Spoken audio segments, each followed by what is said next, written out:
So this is the Café diorama, the Court Street Cafe, I guess I'm calling it, or the Cottage Court Cafe.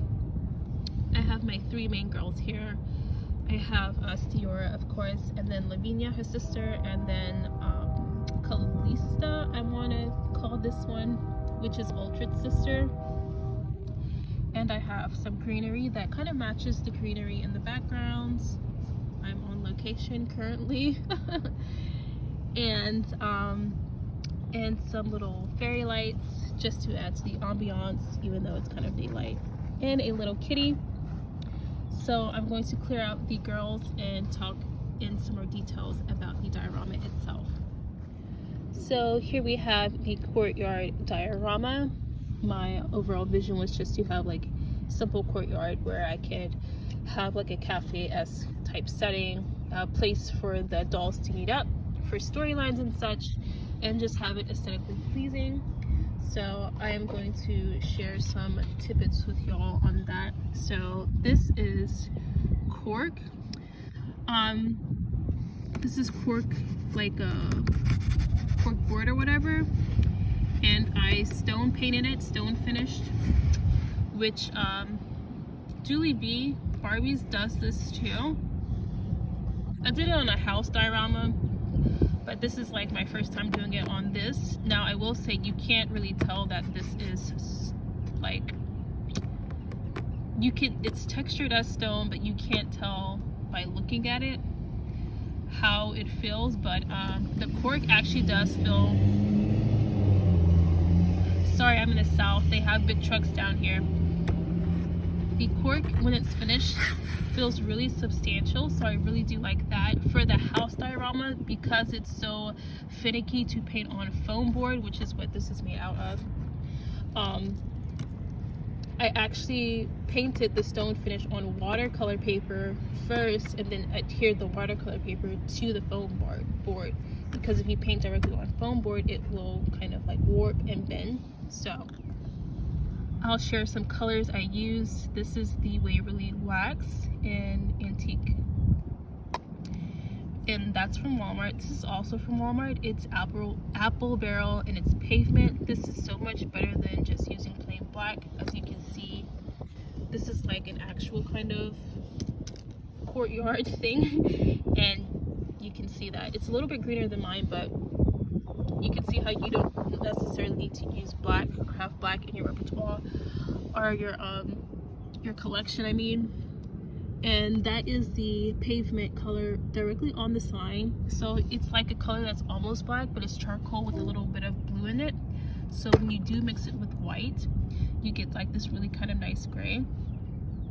But also it's nice to not have things like very, very black. Now I did also use this not only on the wood parts, like this little guy right there, but you can see like in there. So what I noticed with Julieb.Barbies, one of her recent dioramas, she did put some of this kind of grass stuff on the stone. She had like cobblestones or something. I didn't do all that. My style is a mix of easy and kind of realistic, but like easy.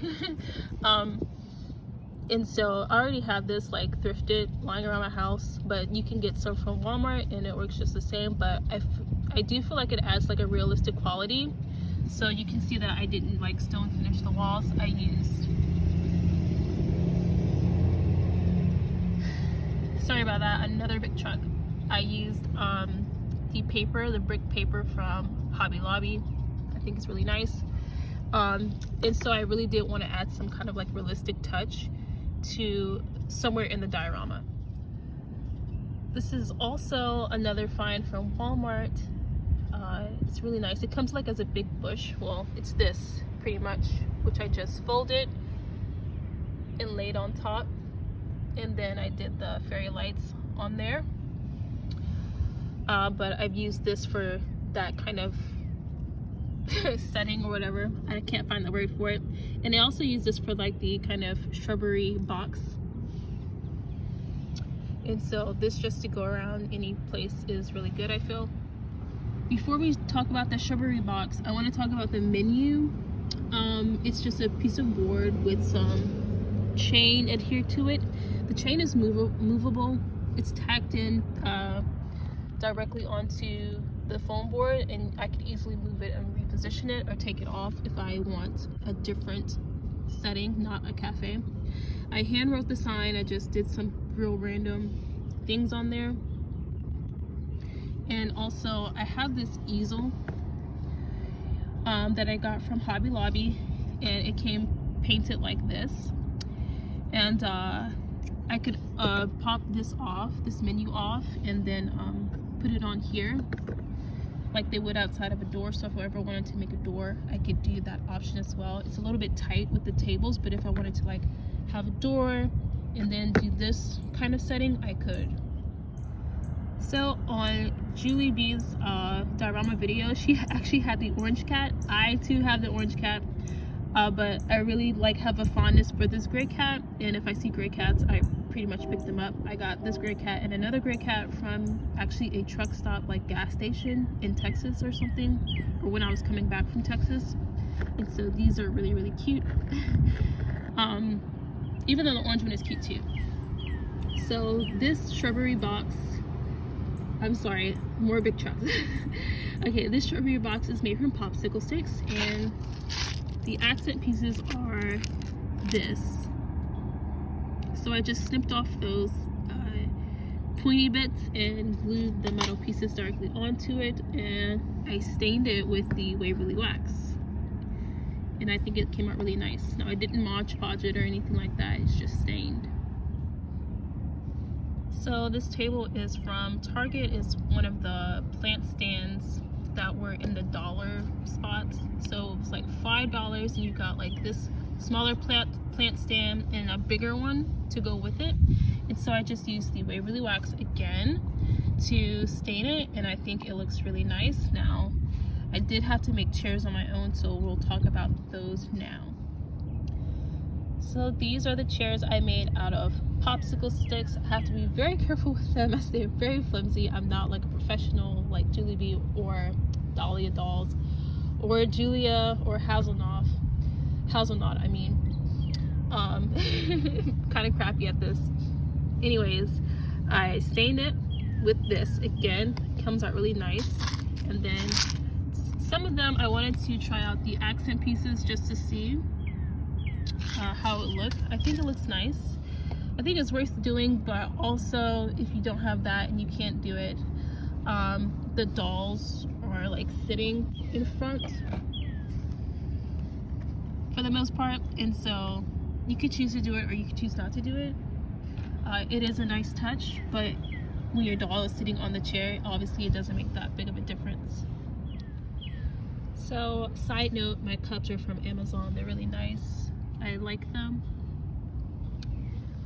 So now let's talk about the scale of this. I had a problem with like space. I don't have like a room dedicated to just Barbie stuff or whatever.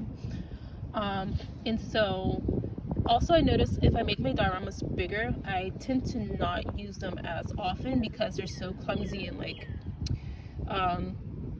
they're kind of awkward to move around. Also, if they're heavy, they're awkward to move around. You just don't utilize it that much, and so you actually waste like your work. So I came up with this design. It is 15 inches high and then like 10 by 10, and then the floor of it is 10 by 10. I have this thing of building it under scale anyways, just because it's like when you have a group photo and then you think everyone is like good, but then when you go to like take the photo, you have to tell them to scooch in a little bit because there's so much space. I find the same thing happens in photography, so you have to kind of cramp the scene a little bit. That way it looks like it's not so much negative space in between everything else once the picture comes out. But also, again, it's about practicality. I needed it to be smaller. Also, I made a few boxes in dioramas on this scale, and I can just nest them into each other. So I have like 5 of them like nested right now at the house. And it's really cool because it really does save a lot of space like that. You're very limited what you could do, but as long as you get a good scene, really the dolls make the scene, so it is perfectly fine, I think. Okay, so you guys are getting to see a little sneak peek of the future. As you know, Dior is pregnant right now, but I found an Asian doll, baby doll, yesterday, and so I couldn't resist dressing her up. Now she is like a food one, and so I was quite surprised to see this on her mouth when I brought her out of the box.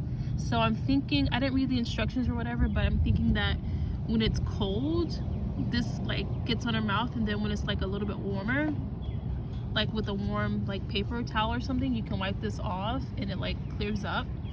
And it's a little bit chilly out here. That's the only reason I can see that she has this stuff in her mouth. Kind of annoying, but whatever. I actually made this baby carrier, and I do want to make a stroller and a high chair. Even though the doll came with a high chair, I just think it's so much more fun to make things. Obviously I have to work out some logistical kinks, so when they're holding it, it can actually look not awkward as this. I made the croissant as well from clay, and I just painted it with acrylic paint. But yeah, my next step in this is to make the high chair and the stroller. So that is coming next. Now, like I said, this is like a future sneak peek for you guys. This is just so cute. I think Callista is so cute. This is such like a cute doll. Mattel really outdid themselves. This doll is actually a gift, an anonymous gift from one of you guys. So thank you very much. She's petite, and I just love her. She's so cute. And I can't wait to make her pregnant. This is so cute. All right, that's gonna do it for today, guys. Bye.